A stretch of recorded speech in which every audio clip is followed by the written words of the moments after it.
যে আমরা লিফটের জন্য কাল বিলম্ব করব না, কিন্তু আমরা চাচ্ছি লিফট আসা পর্যন্ত অপেক্ষা না করে আমরা 3টা ফ্লোরে আমরা চাচ্ছি স্বাস্থ্যসেবা দেওয়ার জন্য।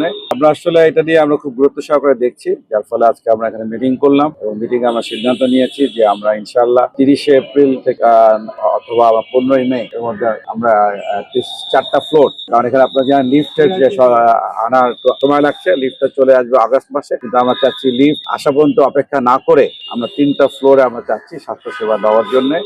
আমাদের এক্সিডেন্ট সাহেব ব্যবস্থা নিচ্ছেন, সাহেব ছিলেন, সবাই মিলে আমরা সম্মিলিতভাবে সিদ্ধান্ত নিয়েছি যে আমরা লিফটের জন্য কাল বিলম্ব করব না। এটা আগস্ট মাসেও হতে পারে, দেখা যেতে পারে অনেক সময় ট্রান্সপোর্ট, আপনারা জানেন যে বিশ্বব্যাপী একটা যুদ্ধ শুরু হয়েছে বিভিন্ন জায়গায়, তো আনার ব্যাপারে এটা দেরি হতে পারে। তো আমরা বলছি এটা ওয়েট না করে আমরা 30শে এপ্রিল লেটেস্ট 15 মের মধ্যে আমরা 3টা ফ্লোর চালু করব এবং সেক্ষেত্রে আমরা সর্বাত্মক কাজ করার জন্য একটা অ্যাকশন প্ল্যান করেছি। ইনশাল্লাহ অ্যাকশন প্ল্যান যে কাজ হলে আপনারা দেখবেন আগামী ম্যাক্সিমাম 15 মের মধ্যে চালু হবে। এ ব্যাপারে আমাদের এক্সচেঞ্জ সাহেব বলতে পারেন, ডিসি সাহেব আছে, ওনারা আপনাদের যদি প্রশ্ন থাকে জিজ্ঞেস করতে পারেন। আমরা এই সবগুলি বিষয়ে গুরুত্ব সহকারে আলোচনা করেছি এবং আপনারা শীঘ্রই আগামী 2 মাসের মধ্যে দেখবেন যে প্রতিটা ক্ষেত্রেই এখানে ব্যবস্থা যেগুলি নেওয়া হয়েছে। আমাদের ডাক্তারের স্বল্পতা এটা আসলে বাংলাদেশের প্রতিটি হসপিটালে আছে।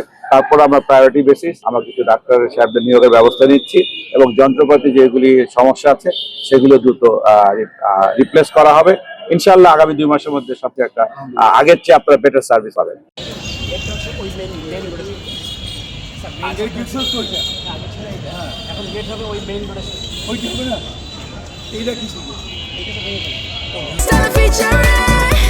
Next level, well done, side by side, free.